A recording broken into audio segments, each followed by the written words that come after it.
Arctic cold front is expected to push its way into Texas late this week, possibly bringing freezing or near freezing temperatures into the Houston area over the weekend.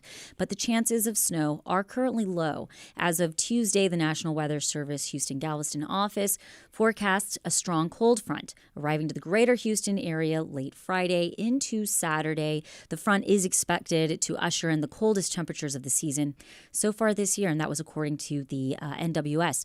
A hard freeze with temperatures of 24 degrees or lower is possible for parts of the region on Saturday and Sunday nights. We know a lot of local events and things and sporting events for children are already being canceled.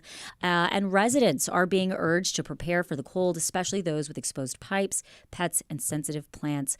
While the chance of snow remains low, forecasters say parts of the region could see a hard freeze Saturday and Sunday nights, with temperatures dipping to 24 degrees or colder in some areas. Well, the real threat's going to be freezing rain. I'll take snow over freezing rain anytime because that freezes to power lines and makes them fall, or it freezes to limbs and makes those fall. So yes, I'll always take snow.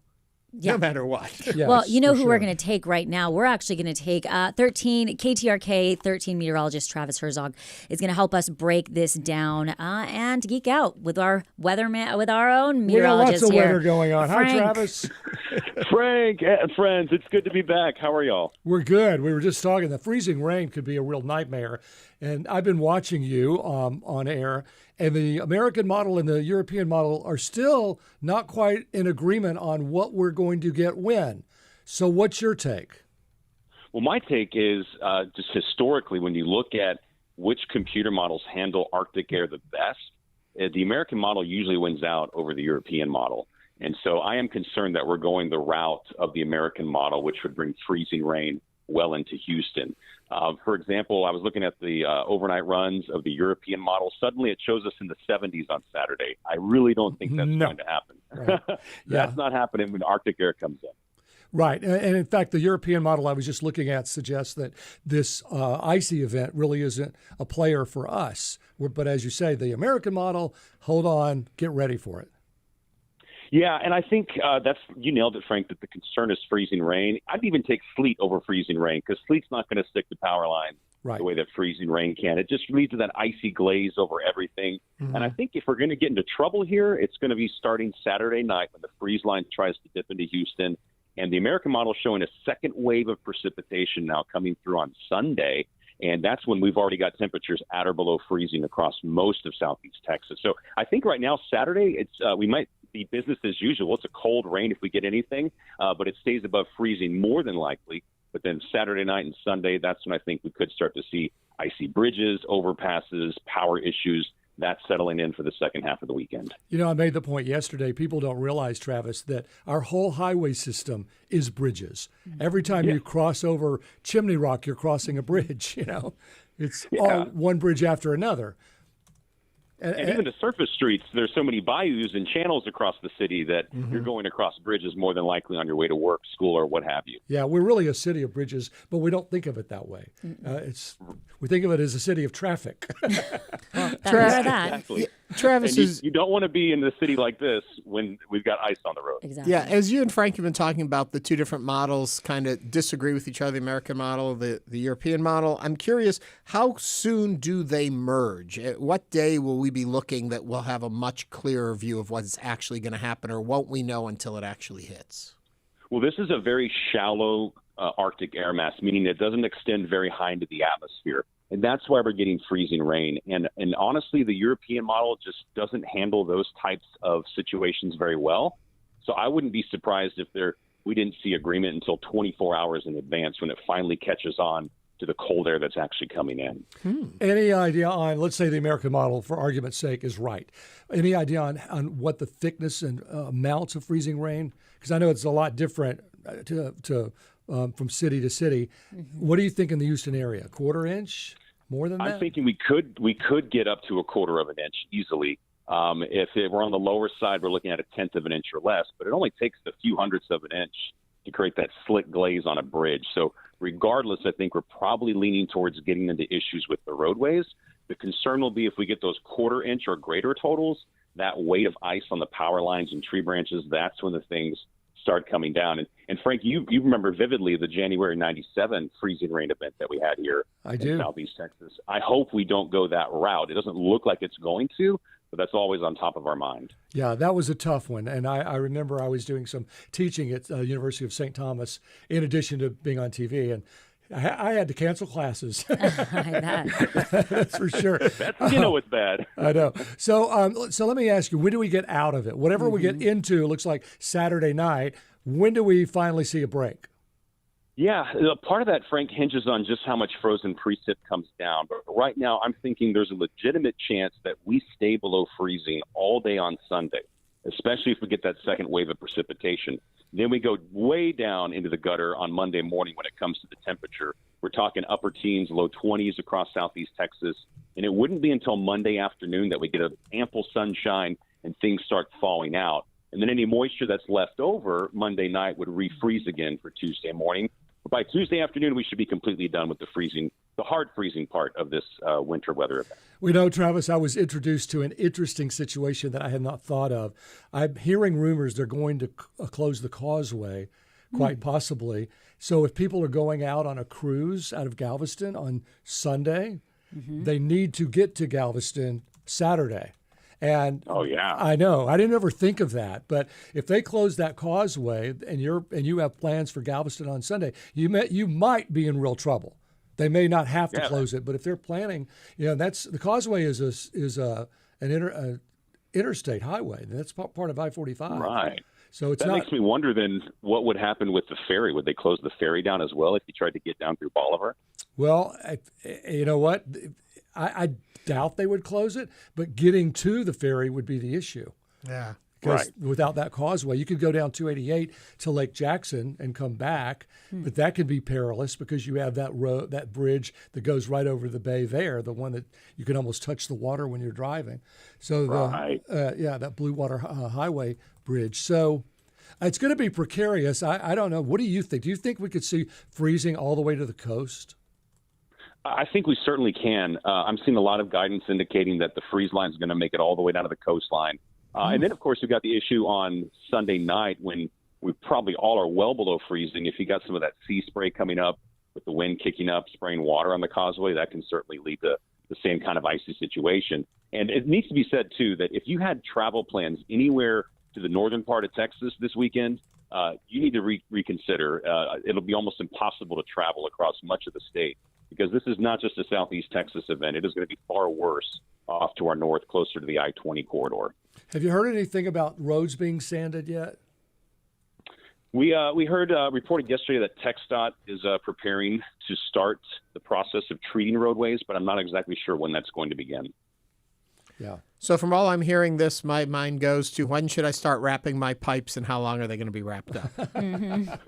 Right. Well, I think you have until some point on Saturday to get it done. If you have to wait until then, absolutely. But I'd get it done before the cold air and the rain arrives. So I do it as soon as possible. Just get it out of the way. Tomorrow's actually going to be a pretty decent day. Less rain. We're around 70 degrees. I'd try to wrap everything tomorrow in preparation for what's ahead this weekend. Yeah, and after the weekend, after Monday, do I unwrap or do I keep them wrapped because something may come again? I would probably leave them wrapped for another week or two. We're seeing a breakdown in the polar vortex, and that usually sends shots of Arctic air over a period of a few weeks. So I would just wait on that one. I would remind people sprinkler systems probably should be drained. Yep. And don't forget your pool. Just keep it running if you can. You don't want your pool pipes to freeze, that's for sure. I, in the past, have often put the heater on the pool so that the warm water makes warm air, and then I get fans to blow that warm, moist air into the plants. I've saved my backyard 17 times now. That's a great idea. Well, and we just recently got a sprinkler system last month, so we're definitely winterizing that bad boy. Yes, it's always the things you don't think of, it seems like. Well, it's the 5 Ps, right? People, pets, plants, pipes, pool. Yeah. And then, of course, for those that have livestock in our ranching and farming community, need to be looking out for those animals as well. Yeah. I mean, the bottom line is if you don't want to be out in it, neither do the animals. Exactly. Absolutely. Pets especially. KTRK 13 meteorologist Travis Herzog, thanks for the update and joining us on Hello Houston. Yes, y'all stay warm. Yeah, Thank good luck, you. Travis. We'll be watching. And we Thanks. will continue to monitor the winter storm that is expected to arrive in our area Friday evening. We'll keep you updated. We also have some other interviews planned to bring all the information to you. Yeah, there's so much you have to think about and prepare for in these storms. And it's not so much in other regions of our country. It's that we live in a place where this usually isn't a problem. And we're built for this not to be a problem in most of our older buildings. Well, like I say, it's the things you don't think of. For instance, if you have medicine that has to be refrigerated and you lose power, do you have a cooler full of ice that you can keep that going? Your prescriptions in general, let's say that they were going to run out Monday, and you can't get to the pharmacy now because of icy roads. Oh, that's a good point. So make sure your prescriptions are full. Make sure you have plenty of diapers for the baby, Your baby and all of those formula, supplies. if you need formula. Dog food. A lot of people say, "Oh, I'll get dog food on Monday," and they can't go get it. Just look at your cupboard and make sure you have plenty of water. Just almost like a hurricane. Make sure you have water and supplies, things that you can eat if you can't, get out, and then just use common sense. Yeah. That's the one lacking thing in so many weather situations. People don't use common sense. So, but we'll keep you up to date. When we lose power during cold and during ice storms and things like that, as opposed to when we lose power during hurricanes, is there a quicker recovery time one over the other? Does it affect the system in a different way, or once it's down, it's down? Well, the thing with hurricanes is they blow a lot of limbs down and a lot of wires down. With the ice, depending on how thick it is, if it gets over a quarter inch, then you have the possibility of limbs coming down and affecting the power lines. If you have less than that and it's just a road issue, then it's not as bad, clearly.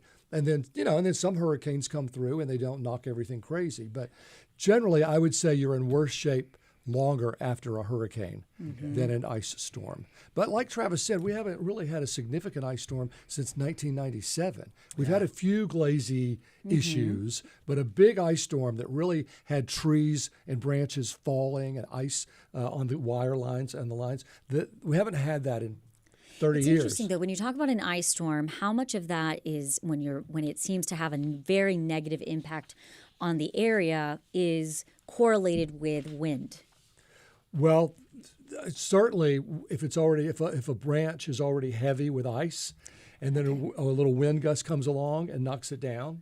Yeah. And it's amazing the number of oak trees that are actually dying on the inside. Yes. People don't realize that. I had one. Yep. And it took me 3 or 4. I did not want to cut down. It was a 100-year-old water oak. I was like, oh, I don't want to cut that down. Yes. I don't want to cut that down. And then Beryl almost cut it down for me. Yeah. And that's when I called and said, okay, we've got, just for liability's sake, we've got to get rid of this tree. Yep. And a lot of people, either they don't realize that it's dead, or they want to hang on to it and see how long it'll last, Yeah. or they're just not aware people. Yeah, and I live in the Galleria area, and in our neighborhood, every winter season we have water oaks. They go down, the branches. Yeah. Even if there's not a ton of wind, we still see it, and they're always getting chopped down. And it's always dangerous to go out and look, because those branches fall and kill people. That's a great point. After Hurricane Ike, I think there were 75 deaths. There were injuries from branches from Arkansas to Ohio, because people would come out and see if their property and everything's okay, and suddenly a branch or a tree is falling. Which I think it was last year when we had the snow that fell in our area. On MLK Day. On MLK Day. We went to live coverage, and I remember one of the things that we kept saying was, stay inside. Right. We're still not ready to be outside. Even though the sun is coming out and it looks deceiving, there's a deceiving time where people think it's safe to go out when it's not. And the only upside to any of this is it's the weekend. And so people don't generally have to leave their homes. Right. Kids are not in school. People aren't working as much. So there are good parts of the timing, but it could still end up being very dangerous. And I know you already mentioned it, but just to remind people, your pets, keep that in mind. Too many people have animals outside. They keep them outside. Yeah. They don't think about it. They think, well, they're used to being outdoors. No, this is hard on them too. Mm-hmm. Yes. And keep your kids protect inside. Everything. And your kids too. Usually they'll let you know But I if they're also cold. know that a lot of parents have weekend sports, and my brother and his family are supposed to be in town this weekend for a soccer tournament up in the Woodlands. That's already been canceled. So hunker down. The American Meteorological Society Conference starts Saturday at the George R. Brown, runs a week. I'm a speaker on Saturday afternoon. Still happening? They give me directions. I'm like, All right. I know where to go, Hall A. And then I'm the MC for the Crohn's and Colitis Ball at the gala on Saturday night at the Post Oak with women of distinction. So I'm sure they're like, Frank, are we going to have in this? So far, so good. As Travis said, if we could get through the better part of Saturday and not really worry too much until Sunday, but it's really going to be hour by hour. Yeah. So you're going to have to stay weather aware. One of our YouTubers says something that's so obvious that I think a lot of people don't even think about. If your power goes out, put the cold stuff outside. If it's going to be dropping so cold outside, you've got a giant refrigerator. Yeah, you have frozen wine. Right. Well, absolutely. Is that what you need out there? Check those generators. So many people bought check. expensive generators after the last couple of storms, especially after 2021 freeze. And they've used them a couple of times, but if they haven't been properly serviced every 6 months like you're supposed to do, then you go to turn it on or hope that it's going to come on, and it doesn't work. Yeah. So test your generator. If it's not working, call whoever installed it and ask them how to service it.